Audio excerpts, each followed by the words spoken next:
जळगावात मुली सुरक्षित नाहीत की काय असा प्रश्न पडावा अशा घटना घडतायत। कारण विनयभंगाला कंटाळून एका अल्पवयीन मुलीनं आत्महत्येचा प्रयत्न केलाय। 15 वर्षीय अल्पवयीन मुलीवर सध्या उपचार सुरू आहेत। जळगाव जिल्ह्यात विनयभंगाच्या घटना सुरूच असल्याचं दिसतंय। अल्पवयीन मुलीच्या घरात घुसून टवाळखोरांनी विनयभंग केलेला आहे। घरात घुसून अल्पवयीन पीडितेसह तिच्या बहिणीचा सुद्धा विनयभंग करण्यात आलेला आहे। जळगावच्या धरणगाव तालुक्यातली ही धक्कादायक घटना आहे।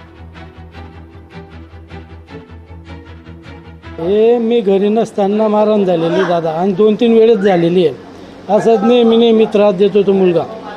मागच्या वेळी बी 2-3 त्रास दिला, तेव्हाच आम्ही जाऊ दिलं आणि नेहमी धमकी देतो। कुठे शाळेत भेटले ते मारून टाकीन तोडून टाकीन अशी धमकी देतो नेहमी। या मुलींनी त्या जास्तीपोटी पॉइजन करून घेतलंय। त्याच्यावर अशी कठोर कारवाई झाली पाहिजे, तर त्याला फाशीची शिक्षा झाली पाहिजे। आम्हाला घरी येऊन धमक्या देऊन जातो आणि शिवीगाळ केली त्याने आम्हाला। कुठेही भेटा मी तुम्हाला मारीन ठोकीन असं शिवीगाळ देऊन गेला तो आम्हाला घरी येऊन। आणि मला सुद्धा छातीवर लाथा मारून गेला आणि 2-3 दार माझ्या गच्चा पकडायला यायचा। ते माझ्या बहिणीला पण गाय दिल्या, त्यांनी माझ्या मम्मीला पण गाय दिल्या। त्यांचं 2-3 वेळेस झालं त्याचं, आम्ही त्याला जाऊ दिलं। पण काल त्यांनी गैरच त्रास दिला आम्हाला। त्याच्याबरोबर मुलं होते 4-5। लोकशाही मराठी ऐका, पहा, जागरूक रहा।